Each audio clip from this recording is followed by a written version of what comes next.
Hello everyone, स्वागत है आप सभी का आपके YouTube channel exam approach hub पे।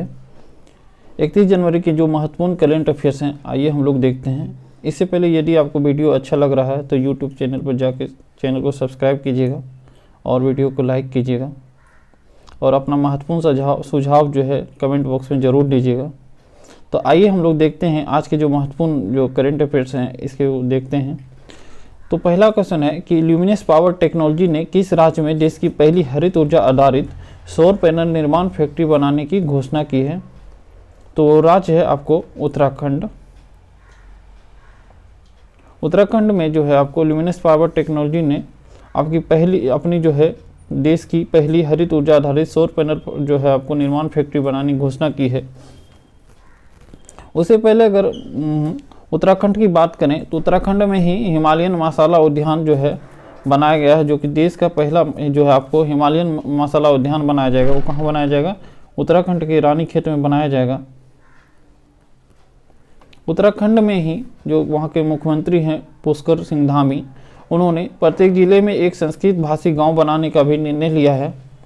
उत्तराखंड की बात करें तो उत्तराखंड में जो है आपको मुख्यमंत्री हैं पुष्कर धामी, राज्यपाल हैं गुरमीत सिंह, आसन संरक्षण रिजर्व है, देश का पहला मास गार्डन भी वहां बनाया गया है, नंदा देवी राष्ट्रीय उद्यान है, वह मसूरी वन्यजीव अभ्यारण्य है, जिम कॉर्बेट नेशनल पार्क है जिनका नाम चेंज कर दिया गया है, नाम बदल के आपको रामगंगा नेशनल पार्क कर दिया गया है। वहीं पे आपको केदारनाथ वन्यजीव अभ्यारण्य है, फूलों की घाटी है उत्तराखंड में, गोविंद पाशु विहार वन्यजीव अभ्यारण्य है, देश का पहला जो है पॉलिनेटर पार्क भी उत्तराखंड में बनाया गया है, एकीकृत आदर्श ग्राम योजना जो है उत्तराखंड में लागू है, राजाजी टाइगर रिजर्व भी उत्तराखंड में है। मध्य प्रदेश की बात करें तो दोस्तों मध्य प्रदेश में भारत का पहला जो है कार्यात्मक रूप से साक्षर जो है आदिवासी जिला, उनका नाम है आपको मांडला जिला।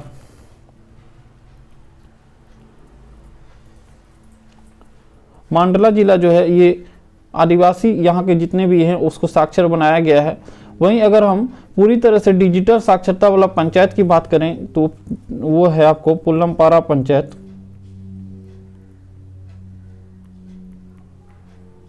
पुल्लमपारा पंचायत, और ये है पुल्लमपारा पंचायत केरल में, केरल में है।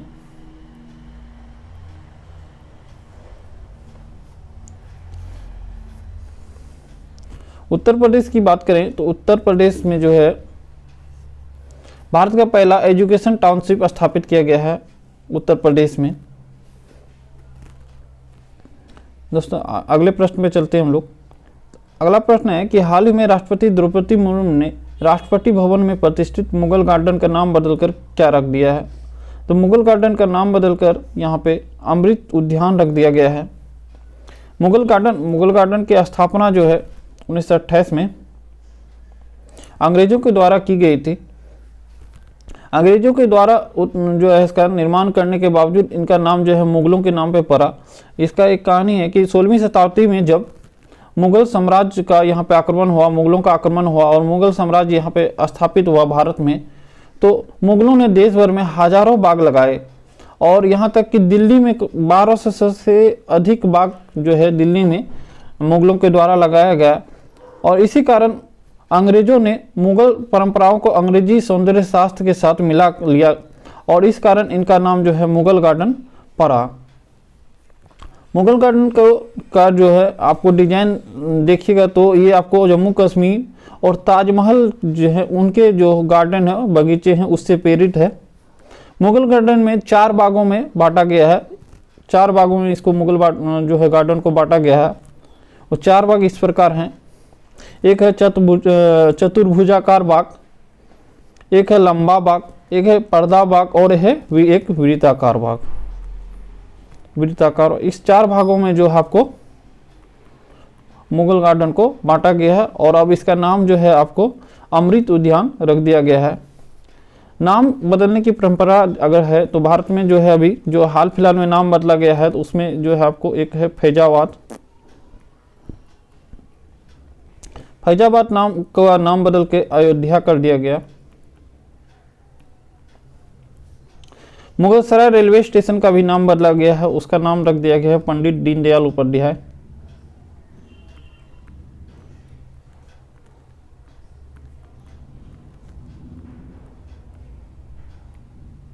पंडित दीनदयाल उपाध्याय जंक्शन कर दिया गया है। उस्मानाबाद का नाम भी चेंज हुआ है, बदला गया है उस्मानाबाद का नाम।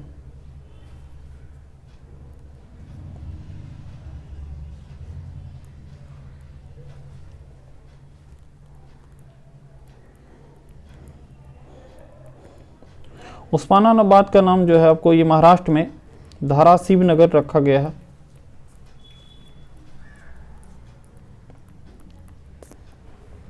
धाराशिव नगर। स्वच्छ भारत अभियान का भी नाम बदल दिया गया है। स्वच्छ भारत अभियान का अब जो है अब इसको कहा जाएगा सुंदर भारत अभियान। सुंदर भारत, सुंदर भारत कहा जाएगा। वही पॉइंट जो है कारगिल में जो है एक पॉइंट था, पॉइंट 5140 कारगिल मूवी में दिखाया गया है।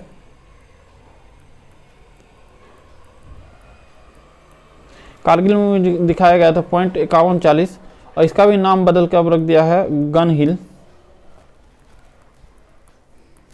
इसका भी नाम बदला गया है, गन हिल रख दिया गया है। Mount Harriet Andaman Nicobar.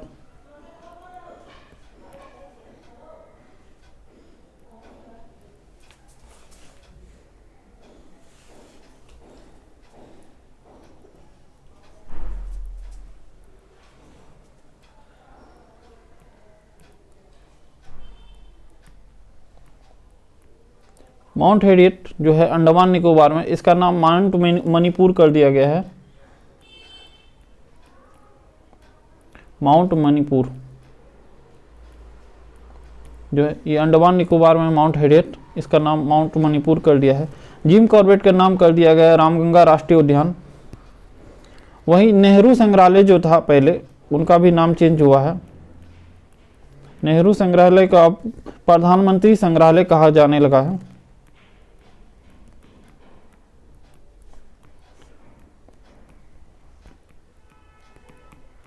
नेहरू संग्रहालय को प्रधानमंत्री संग्रहालय जो कहा जाएगा।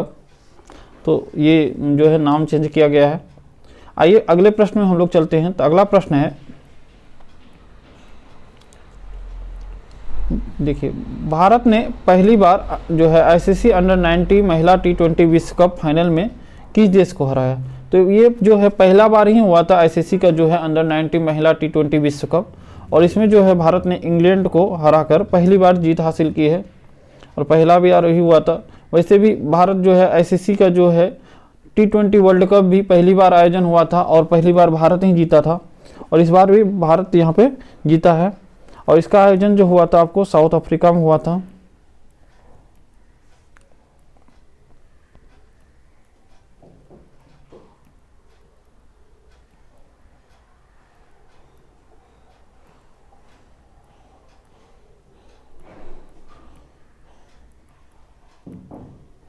साउथ अफ्रीका में इसका आयोजन हुआ था और जो है भारत ने इंग्लैंड को हराकर जीत लिया, और इसके जो कप्तान थे सैफ अली वर्मा थे।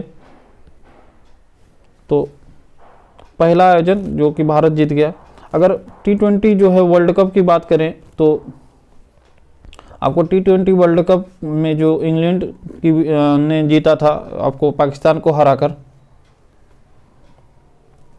और अगर हम जो है पुरुषों का आईसीसी अंडर 90 जो है T20 जो है वर्ल्ड कप की बात करें तो उसमें भारत जो है भारत का जो है इंडिया वहाँ पे जीती थी, इंग्लैंड को हराकर इंडिया जीती थी।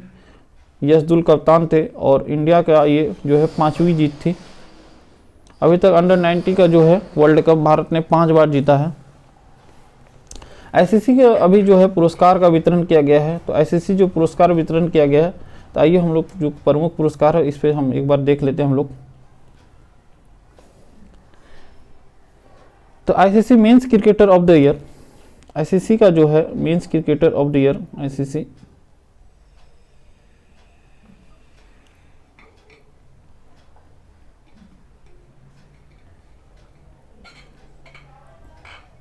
ICC men's cricketer of the year जो है वो है बाबर आजम, पाकिस्तान के कप्तान।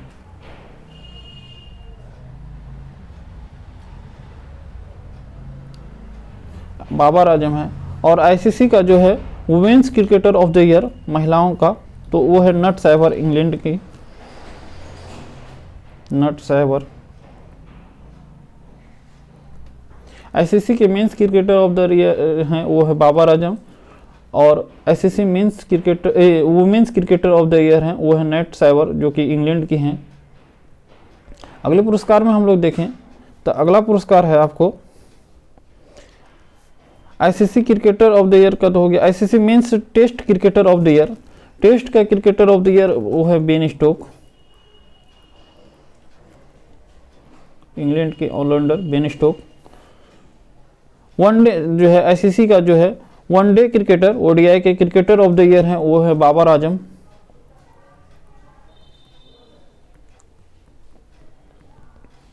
बाबर आजम।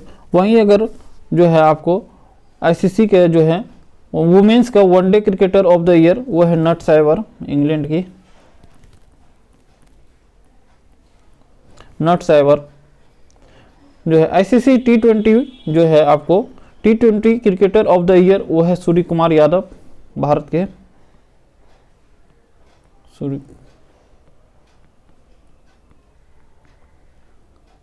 सूर्य कुमार यादव जो है इसको 360 डिग्री के नाम से भी जाना जाता है, स्काई भी कहा जाता है। और अगर हम एक और पुरस्कार की बात करें तो आईसीसी के मेंस जो है imaging cricketer of the year का बात करें तो ये है आपको साउथ अफ्रीका के हैं मार्को जॉनसन, साउथ अफ्रीका के तेज गेंदबाज मार्को जॉनसन को imaging cricketer of the year का पुरस्कार दिया गया है। Marco Jansen, south Africa. अगर महिलाएं की बात करें तो महिलाओं में जो है imaging cricketer of the year Renuka Singh, महिलाओं तो जो भारतीय महिला हैं और भारत की में ये महिला के तेज गेंदबाज हैं रेणुका सिंह, इनको ये पुरस्कार दिया गया है imaging cricketer of the year का। और जो है आईसीसी का अंडर 90 का जो है भारत जीता था और वेस्ट इंडीज में हुआ था अंडर 90 और इंग्लैंड को हराकर भारत ने 5वीं बार जीता है। आइए अगले प्रश्न में हम लोग देखते हैं। तो अगला प्रश्न है कि किसने ऑस्ट्रेलियन ओपन में रिकॉर्ड 22वां ग्रैंड स्लैम पुरस्कार का खिताब जीता है। तो रिकॉर्ड जो है 22वां आपको ग्रैंड स्लैम का खिताब जीता वो है आपको सर्बिया के नोवाक जोकोविच, 22 बार जीता है। 22 बार इन्होंने जीत के जो है आपको ये राफेल नडाल की जो है आपको बराबरी कर ली है। राफेल नडाल भी 22 बार अभी तक जीत चुके हैं। राफेल नडाल ने 22 बार जो है आपको अपना जो है पुरुष एकल का खिताब जीता है और ग्रैंड स्लैम का, और नोवाक जोकोविच भी जीते हैं। ऑस्ट्रेलिया ओपन की बात करें हम लोग, ऑस्ट्रेलिया ओपन 2023, इसमें पुरुष में जीता आपको नोवाक जोकोविच सर्बिया के, और इन्होंने हराया था स्टेफानोस त्सित्सिपास को।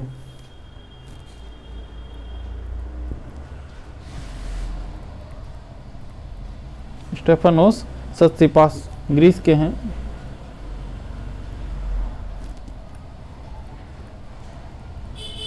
ये ग्रीस के हैं, इसको हराया।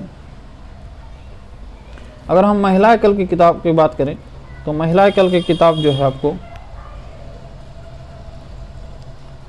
सिंगल की बात करें, महिला एकल की किताब जीता था आरियाना सबलेंका। आरियाना सबलेंका ने बेलारूस की हैं और इन्होंने हटाया था एलिना राबाकिना कजाकिस्तान की।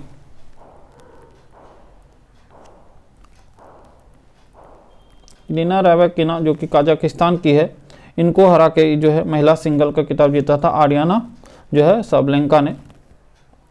अगर हम मिश्रित की बात करें, मिश्रित युगल में जो है आपको भारत के रोहन बोपन्ना और सानिया मिर्जा को हराकर एल स्टेफनी और आर मोटास ने ये जीता था मिश्रित। एल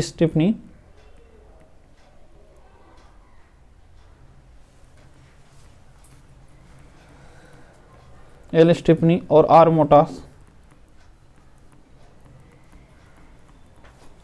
आर्मोटास ब्राज़ील के हैं।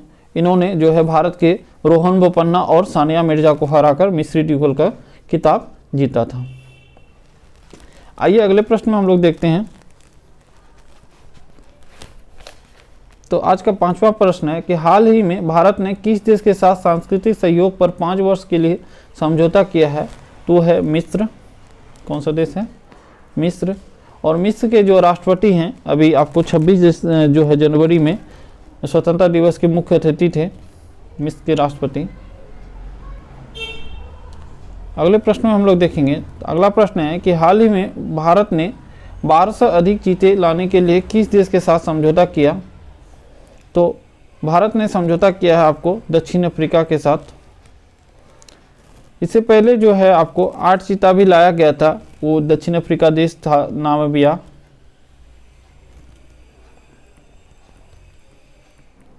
नामीबिया से 8 चीता लाया गया था और ये चीता आपको मध्य प्रदेश के कूनो जो है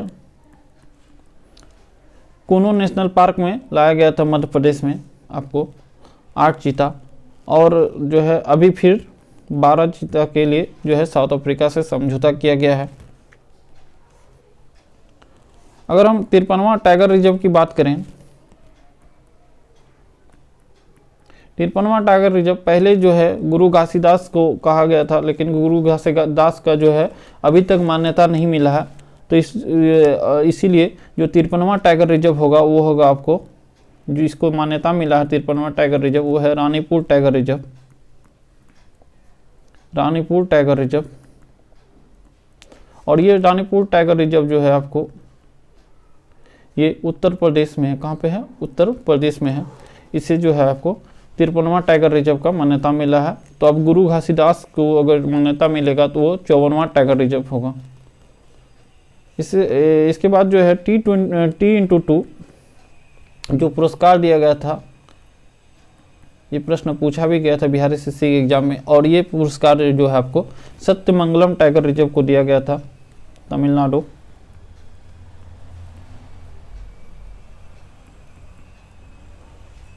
सत्यमंगलम टाइगर रिजर्व को ये पुरस्कार दिया गया। आइए अगले प्रश्न में हम लोग देखते हैं। तो अगला प्रश्न है कि हाल ही में प्रधानमंत्री नरेंद्र मोदी भगवान देवनारायण जी के 111वें महोत्सव का कहाँ संबोधन किया? तो जो है आपको ये किया था राजस्थान में। भगवान देवनारायण जी के 111वें महोत्सव का जो है संबोधन किया गया था, राजस्थान में किया गया। अगले प्रश्न में हम लोग देखते हैं। तो अगला प्रश्न है कि हाल ही में कौन सी राज्य सरकार प्रकृति और पक्षी महोत्सव के 7वें संस्करण की मेजबानी करेगा? तो वो ये करेगा आपको उत्तर प्रदेश। उत्तर प्रदेश जो है आपको प्रकृति और पक्षी महोत्सव के 7वें संस्करण की मेजबानी करेगी। पहलगाम जो है आपको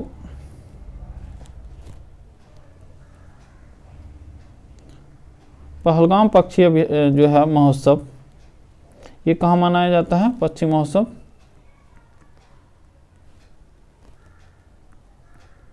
ये मनाया जाता है आपको जम्मू कश्मीर में। नुआखाई महोत्सव कहाँ मनाया जाता है?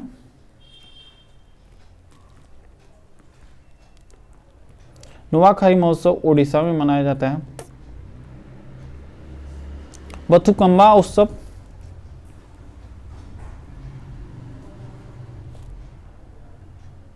बथुकम्बा उत्सव जो है ये मनाया जाता है आपको तेलंगाना में।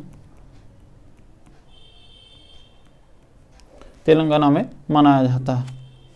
तो पहलगाम पक्षी महोत्सव जम्मू कश्मीर में, नुआखाई ओडिशा में, बथुकम्बा तेलंगाना में मनाया जाता है।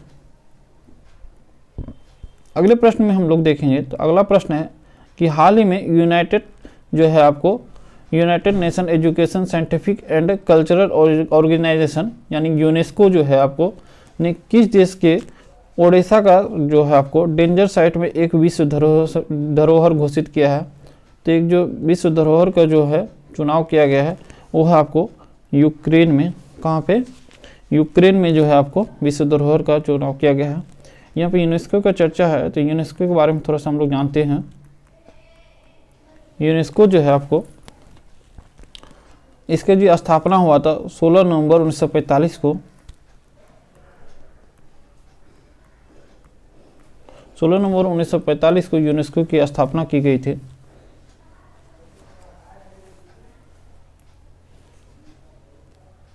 और इसका जो है आपको मुख्यालय है आपको पेरिस में,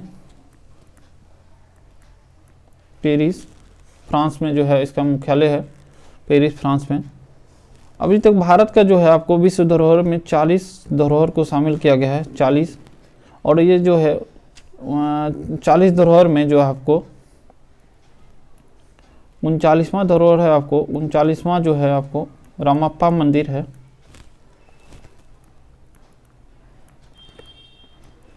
रामप्पा मंदिर तेलंगाना का, ये भारत का 39वां धरोहर है। और 40वां धरोहर जो है भारत का, ये है आपको धोलावीरा गुजरात में, सिंधु सभ्यता का, सिंधु सभ्यता से मान्यता प्राप्त जो है धोलावीरा, ये जो है गुजरात का, इसे 40वां धरोहर के रूप में शामिल किया गया है यूनेस्को में 39वां रामप्पा मंदिर को। अगले प्रश्न में हम लोग देखें तो अगला प्रश्न है कि हाल ही में किस राज्य सरकार ने युवाओं को बेरोजगारी भत्ता देने की घोषणा की है? तो ये राज्य सरकार है आपको छत्तीसगढ़। छत्तीसगढ़ राज्य सरकार ने युवाओं को बेरोजगारी भत्ता देने की घोषणा की है। तो दोस्तों ये था आज का 10 प्रश्न। कैसा लगा वीडियो कमेंट बॉक्स में ज़रूर बताइएगा। धन्यवाद।